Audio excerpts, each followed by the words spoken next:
Hello दोस्तों, राजभर की पाठशाला में आप सबका स्वागत है। आइए, मैं जगदीश राजभर आज राजभर की पाठशाला में चर्चा करेंगे वर्ण विचार का, कि वर्ण विचार होता क्या है। तो वर्ण विचार अर्थात वर्ण विच्छेद। तो वर्ण विच्छेद की परिभाषा कुछ इस प्रकार से बनती है कि वर्ण विच्छेद अर्थात वर्णों को अलग अलग करने की जो प्रक्रिया है वही हमारा कहलाता है वर्ण विच्छेद। वर्णों को क्या करना है? अलग अलग करना। तो किसी शब्द अर्थात वर्णों का जो सार्थक समूह है वो शब्द कहलाता है। तो किसी भी शब्द को यदि इसे हम वर्णों को अलग अलग करते हैं और अलग अलग करके जो लिखने की जो प्रक्रिया है, बस वही प्रक्रिया हमारा वर्ण विच्छेद कहलाती है। आइए अब हम देखते हैं वर्णों के प्रकार। के वर्ण मुख्य रूप से दो प्रकार के होते हैं। पहला होता है व्यंजन और दूसरा है स्वर। तो इस प्रकार से स्वर और व्यंजन यह होते हैं वर्ण के प्रकार। अब इसके बाद हम चर्चा करते हैं स्वर के प्रकार। के स्वर कितने प्रकार के होते हैं। तो हम देखते हैं स्वर मुख्य रूप से 3 प्रकार के होते हैं। पहला होता है हमारा ह्रस्व स्वर, सेकेंड इज दीर्घ स्वर एंड द थर्ड है प्लुत स्वर। ह्रस्व स्वर किसे कहते हैं? तो ह्रस्व स्वर ऐसे स्वरों का उच्चारण जब हम बोलते हैं अथवा तो उसका उच्चारण करते हैं तो बहुत ही कम समय लगता है, तो वह हमारा कहलाता है ह्रस्व स्वर। मैं एक बार फिर से रिपीट कर देना चाहता हूँ कि ह्रस्व स्वर का अर्थ यह होता है कि जब हम स्वरों का उच्चारण करते समय कम मात्रा का उपयोग अथवा तो कम समय लगता है, तो वह हमारा कहलाता है ह्रस्व स्वर। उदाहरण के स्वरूप हम देख सकते हैं कि अ, ई, उ और रु, यह 4 हमारे ह्रस्व स्वर कहलाते हैं। तत्पश्चात हम चर्चा कर रहे हैं दीर्घ स्वर। के दीर्घ स्वर कहते किसे हैं? तो ह्रस्व स्वर से बिल्कुल अपोजिट डिफिनेशन बनती है दीर्घ स्वर की। किस प्रकार से?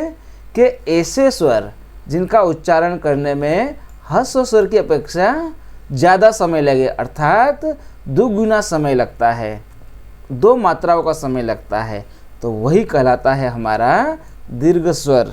उदाहरण स्वरूप देखा जाए तो आ, ई, उ, ए, ऐ, ओ और औ।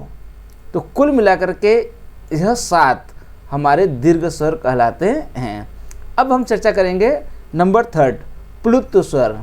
तो प्लुत स्वर क्या है? तो जिन स्वर के उच्चारण में दीर्घ स्वरों से भी अधिक समय लगे,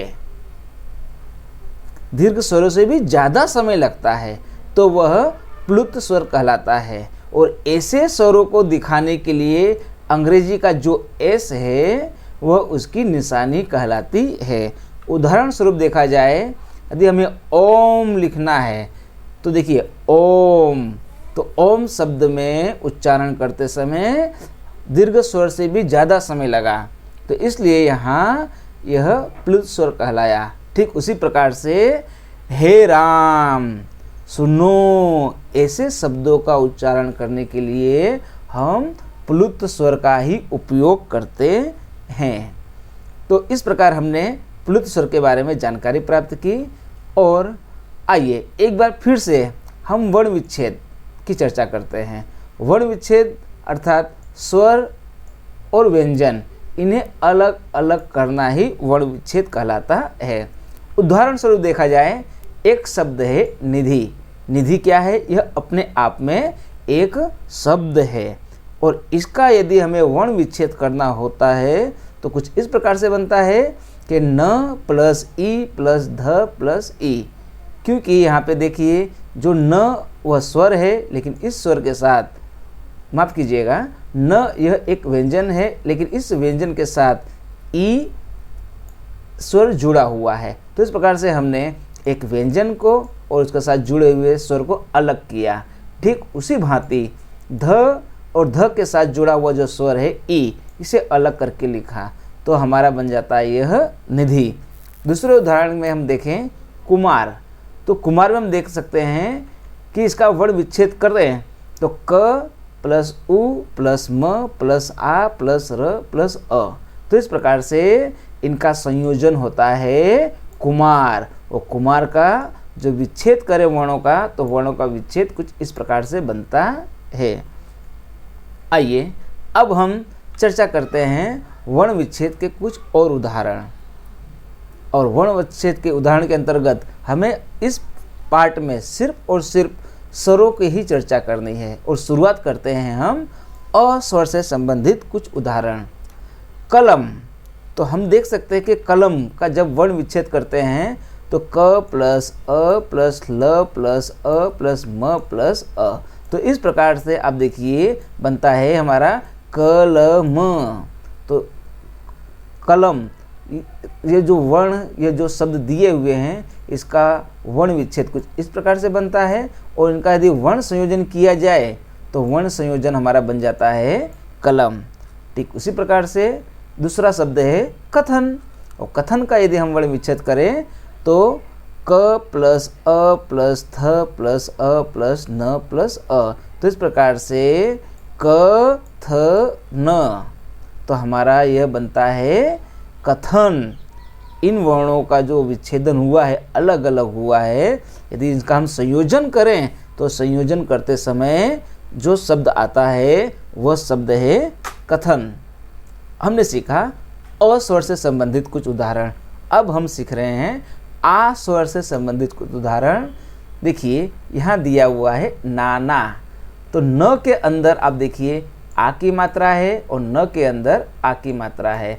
तो इस प्रकार से हमारा यह वर्ण संयोजन कहलाता है नाना।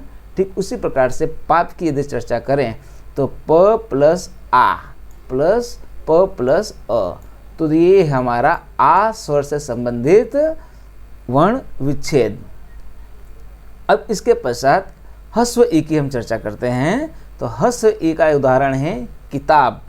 किताब का वर्ण विच्छेद किस प्रकार से होगा कि क प्लस ई, यहाँ पे आप देख सकते हो मात्रा दी हुई है ई की, ह्स्व ई। इसे आप इस प्रकार से भी लिख सकते हैं ह्स्व ई, फिर त प्लस आ प्लस ब प्लस अ। तो इस प्रकार से हमारा बनता है यह किताब। और दीवार की बात करें तो दीवार में देखिए द प्लस ई, मात्रा लिखिए अथवा तो ह्स्व स्वर भी लिख सकते हैं। तो द प्लस ई व प्लस आ और र प्लस अ। तो इस प्रकार से हमारा बन जाता है, वर्ण संयोजन करें तो कहलाता है दीवार। आइए तो यहाँ पे हमने देखा आ और ई। अब हम चर्चा करते हैं ह्स्व ई के बाद दीर्घ ई। तो दीर्घ ई जो स्वर है उससे संबंधित उदाहरण है तीर। तो देखिए त पे दीर्घ ई की मात्रा है, इसलिए ई और र के साथ अ है, तो हमारा यहाँ बन जाता है तीर। ठीक उसी भांति कहानी की बात करें तो क हा नी। तो हम देखते हैं जो नी है, नी के अंदर न प्लस दीर्घ ई, तो कहलाता है नी। तो क प्लस अ प्लस ह प्लस आ प्लस न प्लस ई, यह कहलाती है कहानी। अब हम चर्चा करते हैं उ स्वर से संबंधित। और उ कौन सा है? यह ह्स्व उ। चतुर।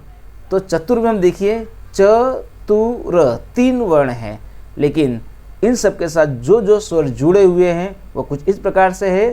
च के साथ में अ और त के साथ में उ और र के साथ में अ। तो इस प्रकार से हमारा कहलाता है चतुर। यहाँ आप देख सकते हो कि ह्स्व उ है और ह्स्व उ यह लिखा हुआ है ह्स्व उ।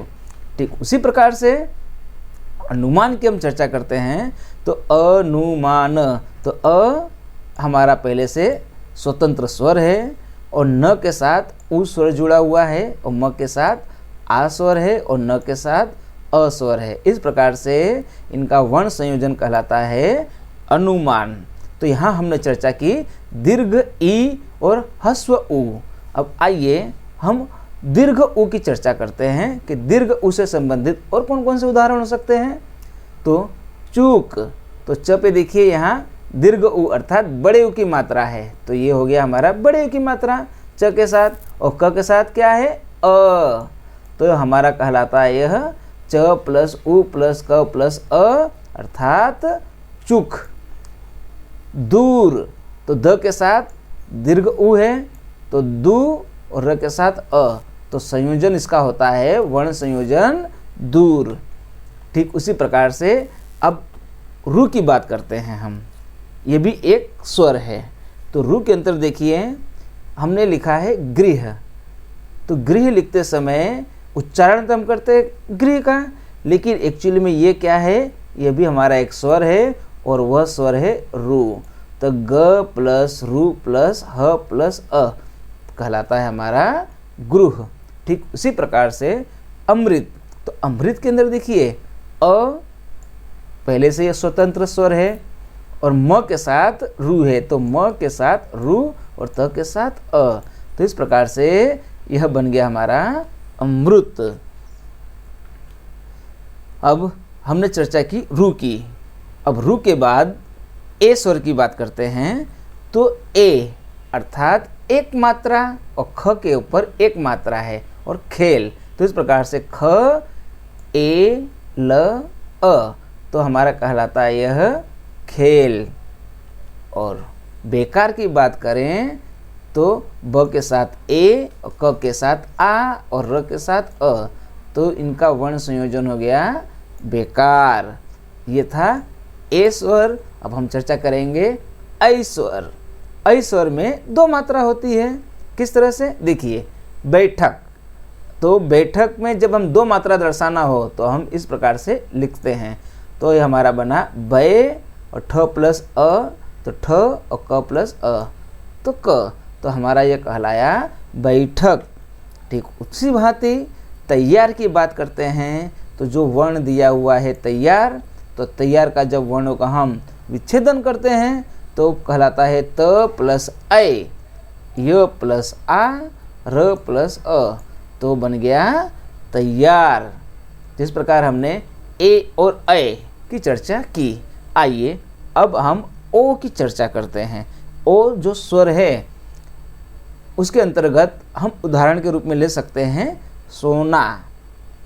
तो देखिए सोना, तो स के साथ ओ की मात्रा और न के साथ आ की मात्रा, तो हमारा वर्ण संयोजन कहलाया सोना। ठीक उसी प्रकार से कोयला की बात करें तो क प्लस ओ, ये हमारा बन गया को, य प्लस अ, ये हमारा बन गया य, और य ल प्लस आ, तो हमारा बन गया ला। तो इस प्रकार से हमारा ये जो वर्ण संयोजन यदि किया जाए तो कहलाता है कोयला। अब औ के बाद चर्चा करते हैं औ की। तो औ के अंतर्गत कौशल, तो देखिए क दो मात्रा है तो औ की मात्रा कौ, स के साथ अ, ल के साथ अ, तो इस प्रकार से हमारा वर्ण संयोजन हुआ कौशल। और सौभाग्य की बात करें यदि, तो सौभाग्य के अंतर्गत हम देख सकते हैं कि जो सौ में दो मात्रा है वो भी औ की मात्रा, तो कहलाएगा सौ। तो स प्लस औ, भ प्लस आ, ग प्लस अ नहीं है, क्यों? क्योंकि यहाँ पे ग जो दिया हुआ है यह ग अपने आप में आधा है, इसलिए ग के बाद सीधा आ गया य, और य के साथ में है स्वर अ, तो हमारा कहलाया यह सौभाग्य। तो दोस्तों राजभर की पाठशाला में आज हमने जो चर्चा की वह सिर्फ और सिर्फ स्वर से संबंधित जो वर्ण विच्छेद थे उन्हीं की चर्चा की। अब नेक्स्ट पार्ट में राजभर की पाठशाला में हम चर्चा करेंगे सिर्फ और सिर्फ व्यंजन से संबंधित वर्ण विच्छेद, और व्यंजन से संबंधित वर्ण विच्छेद में भी व्यंजन कितने प्रकार के होते हैं उनकी हम चर्चा करेंगे। तो दोस्तों मेरा ये वीडियो आपको कैसा लगा? आप मेरे इस वीडियो को सब्सक्राइब, लाइक और शेयर जरूर कीजिएगा। नमस्कार।